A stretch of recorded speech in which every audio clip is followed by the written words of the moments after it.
ഇപ്പൊ ചേച്ചി പാടിയ പാട്ടുകൾ അത് ഒരുപാട് എണ്ണം എന്നൊന്നും ഞാൻ പറയാൻ പറ്റില്ല. പക്ഷെ പാടിയ പാട്ടുകൾ വല്ലാതെ ശ്രദ്ധിക്കപ്പെട്ട പാട്ടുകളാണ് മിക്കതും. അത് സിനിമാ പാട്ടുകളല്ലേ? സോഷ്യൽ മീഡിയ അപ്പൊ നേരെ സിനിമാ പാട്ടിലേക്കാണ് പോകുന്നത്. കാരണം അതൊരു വളരെ പോപ്പുലർ ആയിട്ടുള്ള ഒരു മീഡിയയാണ്, എല്ലാവർക്കും എത്തുന്ന ഒരു മീഡിയ ആയതുകൊണ്ടാണ്. പക്ഷെ ഒരു ഇൻഡിവിജ്വൽ ആയിട്ടുള്ള ഒരു സമാന്തര സംഗീതം എന്നുള്ള രീതിയിൽ നമ്മൾ മുന്നോട്ട് പോകുമ്പോ അത് എല്ലാവരിലേക്ക് എത്തുക എന്ന് പറയുന്നത് ഒരു ഭയങ്കര ക്രെഡിറ്റ് ഉള്ള ഒരു കാര്യം. ഉറപ്പായിട്ടാണ്. പ്രത്യേകിച്ചും എനിക്ക് ഈ സോഷ്യൽ മീഡിയയിൽ ചേച്ചി പങ്കുവെക്കുന്ന പാട്ടുകളൊക്കെ ഒരുപാട് വല്ലാതെ എന്താ പറയാ, നമുക്കിങ്ങനെ ആസ്വദിക്കുന്നതിനൊപ്പം അതിലൊരു പൊളിറ്റിക്സ് ഉണ്ട്, അതിലൊരു സന്ദേശമുണ്ട്, അതിലൊരു പ്രതിരോധമുണ്ട്. അപ്പൊ അതൊക്കെ വല്ലാണ്ട് എന്താ പറയാ മനസ്സിൽ കൊള്ളുന്ന കുറെ പാട്ടുകൾ ചേച്ചി ഭാഗത്തുണ്ട്. ഞാൻ പക്ഷെ അതിനു മുമ്പ് ഈ പറഞ്ഞ പോലെ ഒരു പൊതുമാധ്യമം ആയതുകൊണ്ടും വളരെ എല്ലാവർക്കും ഈസിലി പോപ്പുലർ ആയതുകൊണ്ടും പെട്ടെന്ന് ഐഡന്റിഫൈ ചെയ്യാൻ വേണ്ടി ചേച്ചിയുടെ സൗണ്ട് ഒന്ന് ഇപ്പൊ സംസാരിക്കുന്നതിനപ്പുറം പാട്ടിന്റെ സൗണ്ട് എസ്റ്റാബ്ലിഷ് ചെയ്യാൻ വേണ്ടിയിട്ട് എനിക്ക് ആ പാട്ടൊന്ന് പാടുത്തൊരു ഏറ്റവും കൂടുതൽ ഇഷ്ടപ്പെട്ട ചെമ്പാമ്പ് ചോറില്ലേ? അതെ, തീർച്ചയായിട്ടും. അത് വേണോ, കത്തകത്ത് വേണോ, അതോ ഇനി ഹാലാകമാർന്ന് വേണം? ഏത് വേണം? തുടങ്ങാൻ നല്ലത് രാവിലെ ഗീതികൾ, മറ്റേ പിന്നെ കായംകുളം കൊച്ചുണ്ണിയിലെ നൃത്തഗീതികൾ എന്നുള്ള പാട്ടൊക്കെ അതൊക്കെ ഭയങ്കര ഹിറ്റായിരുന്നു. ഈ ചെമ്പാവ് ഉന്നലും ചോറോ എന്നുള്ളത് എന്തുകൊണ്ടാണ് മലയാളികൾക്ക് ഇത്ര ഇഷ്ടമായത് അറിയാമോ? പിന്നെ തീർച്ചയായിട്ടും മലയാളികൾ ഭയങ്കര ഭക്ഷണപ്രിയരാണ്. അതും ഇങ്ങനെ വെറൈറ്റി ഫുഡിന്റെ നമ്മള് എന്താ പറയാ, നമ്മള് ഹോട്ടലിൽ ചെന്ന് കഴിഞ്ഞാല് റെസിപ്പി ഒക്കെ അല്ല എന്തൊക്കെ ഉണ്ട് മെനു അങ്ങ് തരുമല്ലോ.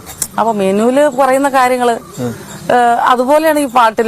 അതുകൊണ്ടാണ് ഇത്രയും ആളുകൾക്ക് കൊതി. പിന്നെ ഫുഡ് സിനിമയായിരുന്നു, അതിന്റെ ടൈറ്റിൽ സോങ് ആയിട്ട് തന്നെ കണക്കാക്കാം. അതെ അതെ അതെ. അപ്പൊ ചെമ്പാവ് പാടാം അല്ലേ? നമുക്ക് രാവിലെ തന്നെ ഭക്ഷണത്തിൽ തുടങ്ങാന്ന്. നേരം വിളിച്ചാൽ ഇഡലിയിലൊക്കെ തുടങ്ങിയ പോലെ.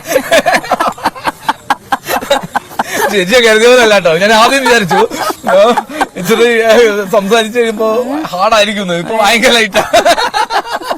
അത് നമ്മൾ ചെയ്തിട്ടുള്ള പാട്ടുകളുടെ ഒരു ഗൗരവം കൊണ്ടാണ് എനിക്ക് തോന്നുന്നത്. ഞാൻ ഭയങ്കര ഗൗരവക്കാരിയാണ്. പക്ഷേ അല്ല. അപ്പൊ ഞാൻ പാടാം. ചെമ്പാവ് പുന്നില്ലിൻ ചോറോ, നിന്റെ മുത്താരം മിന്നുന്ന മുല്ലപ്പൂച്ചിരിയോ, തനതിന്ത താനാതിന്ത താനാതിന്ത തെന്തിന്നോ, തനതിന്ത താനാതിന്ത താനാതിന്ത തെന്തിന്നോ, മുളകര ചൊരുക്കിയ പരൽ മീനിൻ കറി കൂട്ടി തെരിവ് കൊണ്ടിടം കണ്ണ് തുടിച്ചവനേ, തനതിന്ത താനാതിന്ത താനാതിന്ത തെന്തിന്നോ, തനതിന്ത താനാതിന്ത താനാതിന്ത തെന്തിന്നോ. അതിന്റെ ഈ പറഞ്ഞല്ലേ ഒരു പാട്ട് അതിലെ വരികൾക്കൊക്കെ തന്നെ ഈസിലി എനിക്കും താളം പിടിക്കാനുള്ളൊരു. അത് മാത്രല്ല, അതിൽ വേറെ കാര്യമുണ്ട്. റഫീഖ് അഹമ്മദിനെ സമ്മതിച്ചേ പറ്റുള്ളൂ. അദ്ദേഹത്തിന് വരി അതല്ലേ വരി. പിന്നെ സംഗീതം അതിനെ ചേർന്ന രീതിയിലൊരു സംഗീതം ഉണ്ടായി. എന്റെ വിജുവാല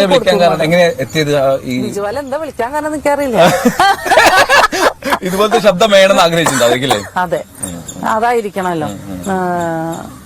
അതിലൊരു ജനകീയമായിട്ടുള്ളൊരു ശബ്ദം വേണം തോന്നിയിട്ടുണ്ടാവും. അതായിരിക്കും. അപ്പൊ എന്താണെങ്കിലും പുഷ്പവതി ചേച്ചി നമ്മോടൊപ്പം തുടരും. നമ്മൾ